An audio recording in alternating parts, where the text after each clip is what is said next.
Hey everyone, it's Mike. In the last video, we went over how to create tables in your database, and today we're going to go over how to actually get the data from our Northwind database into our Postgres database. So first we're going to explore the automatic way, and so we're going to go to the Northwind database, and we're just going to come download this file as a CSV, and it's just going to come download the content into a CSV file, and then Postgres PG admin has a little utility here where we can right click customers and we can import and export data. We're going to change it from export to import, and then we're going to go browse for our file. The browse is a little bit goofy, but I download it to my downloads so you can browse for it. And then our file name, hopefully, let's open up this Northwind one right here and select it. Yeah, the customers one, I've downloaded it more than one time, so not the cleanest, but if you know where your file is, just make sure the file name gets in there. Our format CSV. We're going to leave encoding blank. We'll leave these other things blank. It does, however, have headers, so we're going to toggle that to yes, and we'll leave the rest as defaults. We have our columns here, and I believe we can't even reorder them. It doesn't look like, so you can press cancel, or if you don't want to import it, one of the columns. And it talks about some other null values and not null columns and how you want to handle it. We're just going to go ahead and try the defaults. We're going to hit OK, and it's going to say that it imported successfully. If you already have some data in your database, you might want to delete it first because you'll start to hit duplicate primary keys. And because you can never have a duplicate primary key, you will get an error. So we're going to select all from customers and see what happened. Okay, it looks like we have some data, but if we look a little bit closer, you'll notice that my address column and my city column and my postal code are all out of alignment. And the reason that is that way, like normally we would have created it this way, but when we were in class, I went ahead and dropped two of my column names and then I re-added them. And because Postgres doesn't have a way to reorder them, when I imported the data, it looks like it just tries to take the data in the exact order and it puts it right in. So it took the data, but because our columns had shifted, we actually have things in the wrong place. Now this may or may not happen to you. I could have fixed it by dropping the whole table and recreated the table, or fixed it by rearranging the column names, but I wanted to show you another way that you can go about fixing it in this little demo here. So what we're going to do is we're going to go into our lesson plan really quick here. And in this lesson, we're going to talk about CRUD, and that stands for Create, Read, Update, and Delete. So it's got a fun little acronym there. And we've already spent a lot of time on our reading our select statements. And right now we're going to go over an update statement. So when we want to update this data, all of our columns are a little messed up. So the first thing we're going to do is we're going to write update, because that's what we're going to do, and we're going to update the table customers. In other versions of SQL, we talked about aliases. You can put a little alias at the end and it works just fine, but for some reason it does not work fine in Postgres when you're using an update command. You have to refer to the exact table name you want to update. So we're going to update customers, and we're going to set, and I'm going to capitalize these just so it looks pretty, and we're going to set some columns equal to some other columns. And we're going to set our address is really our postal code. So we're going to tell it to move our postal code over to address. Our city is really our, let's see, where is our city? Yep, country. Our postal code is our customer name. Our country is our contact name. And our customer name is our address. And our contact name is equal to our city. And so this is going to shift every single column, and we can do this because they're the same data types, and for that same reason they imported into the wrong place. But when I run this update command, it's going to update our test customers table, and it's going to set all these equal to each other. Now, when you're programming in a language like C, you got to use temporary variables and things like that so that you don't overwrite your data. Because if I move my address, if I put my postal code into my address, then when I try and use my address here and put it into my customer name, if you were programming this in a programming language and you didn't have a temporary variable, you would end up obliterating your original postal code here or your original address here, and it would screw everything up. But SQL takes it inline. All these values we're setting it equal to each other are from one row to a completely different row. It takes care of all the temporary stuff for us. So we're just going to hit execute here. Oh, it looks like I spelled something wrong. Contact name. There we go. Execute. It updated 91 rows. And now if we select all from customers, again, everything should look good. So we have our address, our city, our postal code, our country, our customer name, and our contact name. And now everything is in the right spot. And you can see that, I mean, we were using UTF-8.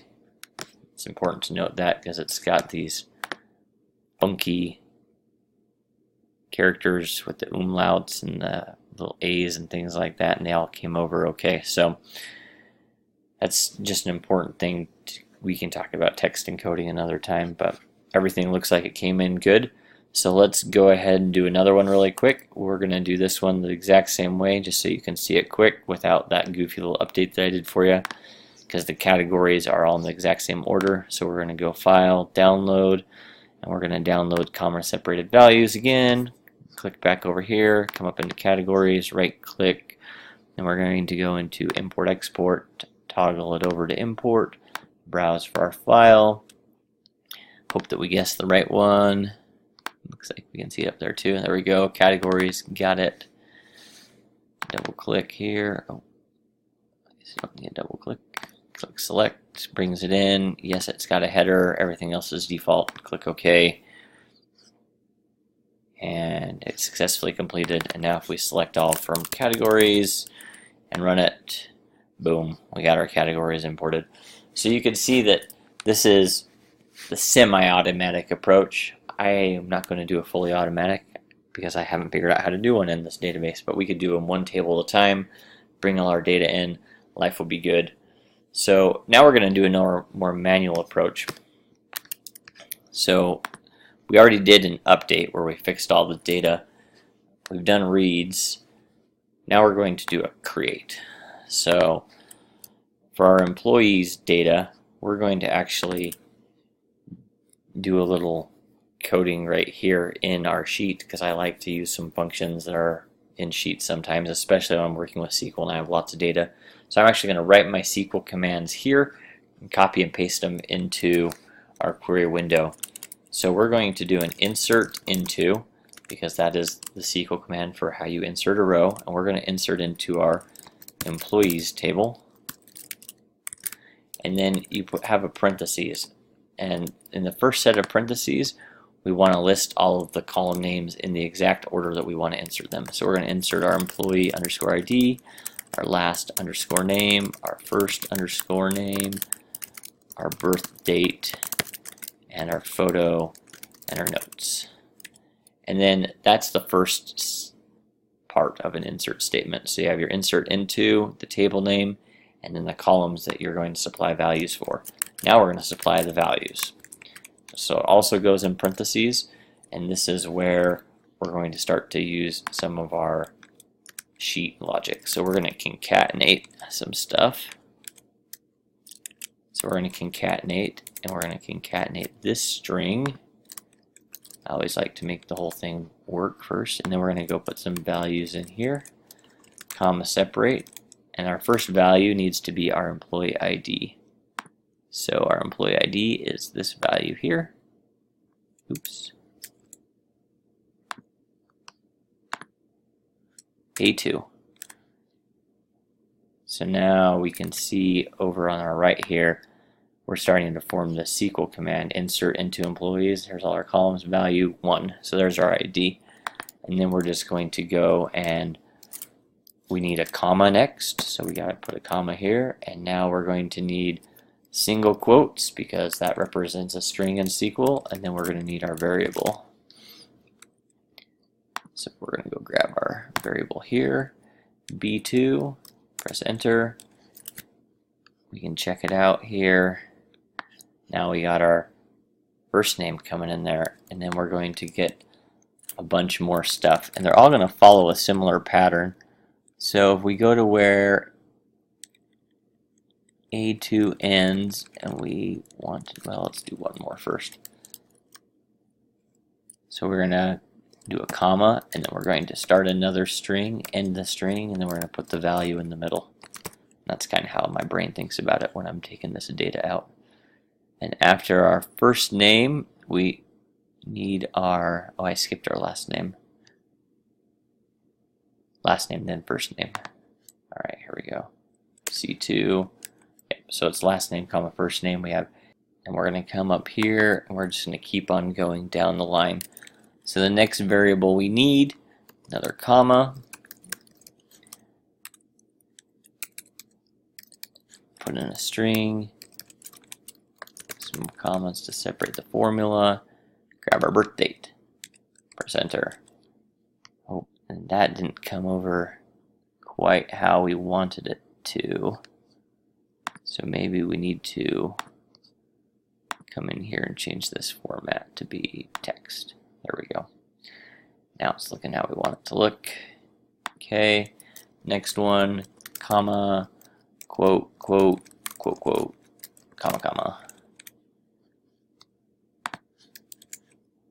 Photo, and then our last one is our notes field. So we'll edit one more time here. Comma, quotes, double quotes, commas, and we'll put in the notes. So, while not terribly complex, kind of a long concatenation, but when we do this, we end up with a beautiful little insert into generator. And if our notes happen to have, we'll find out in a minute if these notes have problems or not. So I'm just going to go for it. We're going to copy this, and we're going to go paste it into our Postgres database query. Where did that go? Here it is. Paste them in. Now if these notes have, oh, and this one does, you can see that note needs to be escaped, so that's what I was afraid of. So we're going to go into our sheets, and we're going to want to substitute, and we're going to substitute our single quote with a double single quote if it exists. We're going to drag this formula down, copy that, paste it in, and we're going to scroll across here. You can see that I have a double, and that should escape it for us, so it should insert it. So now we're just going to try and run this and see what happens. There we go. Alright, it says it inserted. Let's select all from employees. There we go. So we got our employee with our last name, first name, birth date, photo, and notes, and it all came in okay. So important things to note from bringing it in with this insert into. One is the insert into is what does what it says. It's going to put a new row into, and then you specify the table name, and then you can do your columns, right? And if you don't specify an ID and you've set it up to be a serial number, and so it defines a sequence, then you don't need to put one in. It's going to put it in automatically. So I'm going to go ahead and write an insert into employees. I'm going to put a new employee that wasn't in our original data set. I'm going to put myself in here. So last name, first name, birth date, photo, and I don't have any notes, so I'm going to neglect to put that. Actually, let's not put photo in either, because I don't know what photo I'm going to have, but I do know this information. Values, my value, last name, Marshall, first name, Mike, and birth date. 1983 0802. And I am really having a tough time with birth date today.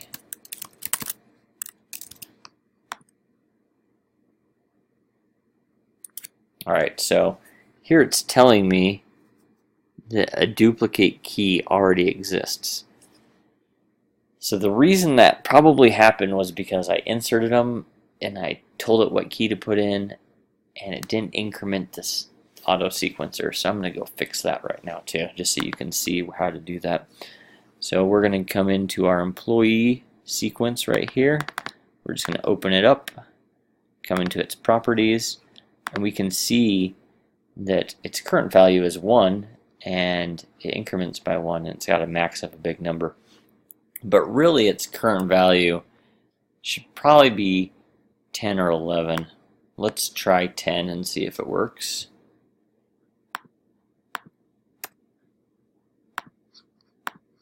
But I bet it's probably going to be 11. Nope. Select all from employees. There we go.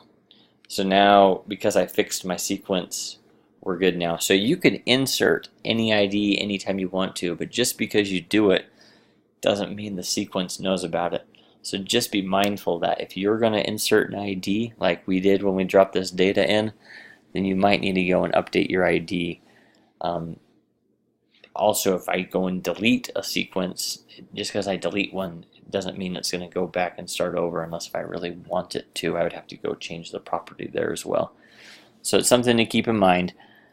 But you can see that I've been inserted here, got my birthday, got my name. I don't have a photo and I don't have notes. By default, those were set to null, so it inserted null values. So that is how we insert data, and we did an update at the very beginning. We could do another update, say that we wanted to give myself a photo.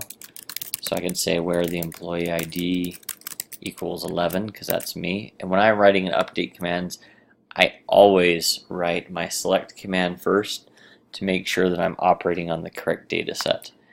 And so now, well, let's see if it works with an update. Because I like to say update e set birth, no, photo equal to Mike.png. Yeah, it doesn't know what E is. So when we're doing select statements, this works. For whatever reason, this does not work in Postgres. And so we have to actually tell it employees. And then we can try and run this, but it's also going to start to say, hey, oh, employee doesn't exist, but now it's going to start to throw this ambiguous column because it doesn't know which employee ID we're talking about right here. And that updated all 11 because I told it to update employees where the e.employee ID, and I didn't do any join or anything. So Postgres SQL update, a little bit different than what I'm used to. The correct way to do this would just be to erase this part right here. Update employees set photo ID equal to Mike where the employee ID equals 11. Oh, there's no e dot anymore. Maybe I can put the e here though. Yep, apparently that'll work. Updated 1. So if I select all from my employees table now, I have a problem. I broke all of my pictures, and you're like, shoot, we just barely fixed all those pictures. We just imported them. What do we do? Like, there's no undo button in a database. So now this is where we're going to go back to our original data source. We could erase them all. We could insert them again, but if we insert them, they're going to get the wrong IDs. We're going to have collisions. We could delete them. Maybe we didn't discover that we blew up the data until lots of stuff had been inserted. And so one of the options that I like to do is just do exactly what we did here. This one's going to be a little smaller and you'll probably be able to follow it. But we're going to do another concatenate, and we're going to say, hey, update employees. And we're going to set the photo equal to the photo where the ID is equal to the ID. I'll put parentheses there. We're going to just drag this down. And now you can see the SQL commands that it's already generating here. It's going to set all of our pictures to be the correct ones. So we're going to come over here, and it's only going to update these 10, and it's going to do them one at a time. Again, semicolon. I thought about it, needing that, but I just thought I'd try without, because I always, whenever I'm learning anything new, the best way to really learn it is to break it and see the error message. And so I thought I'd give it a try. It didn't work for me. Oh. Now I know my real problem. Maybe we can still do the semicolon. This should not be ID. It should be employee underscore ID. Let's try without the semicolon.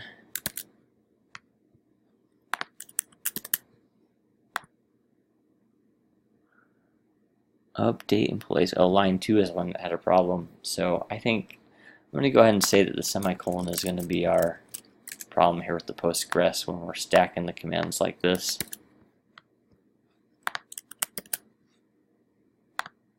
Okay, here we go. Now it says update 1.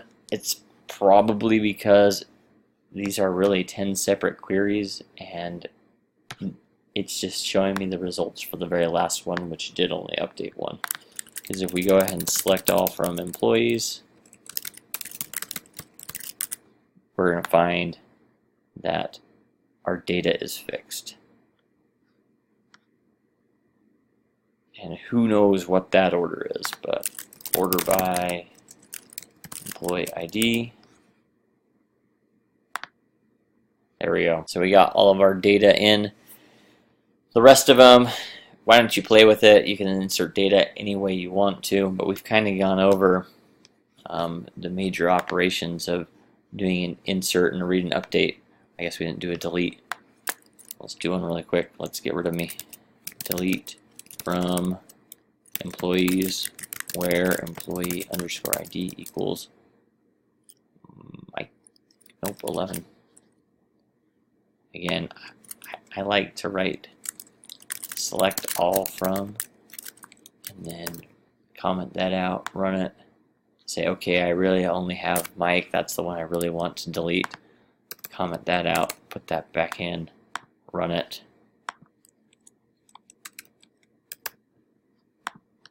There we go. Get rid of the where clause, run it. We got all of our employees back. And I have no idea why number 5 decides he was wanting to be first now. Don't know what kind of order that is, but you can never really trust the order of a database unless you tell it what order to come through. So there's a little bit on how you do creates, reads, updates, and deletes. So the homework, again, you can do it the easy way with import. You can practice your SQL commands a little bit, but get the rest of the data in for the rest of these tables, and we'll talk a little bit more about how we want to grow our database in the future lessons. But you should have all the basic tools now that you need to create tables, add columns, insert data, update the data, and we're probably going to go and review some selecting again too, but there's some great lessons already on all that. And we'll just talk about database architecture a little bit more, the keys, maybe we'll talk about some indexing, things like that, but that's the basics for SQL. So congratulations everyone.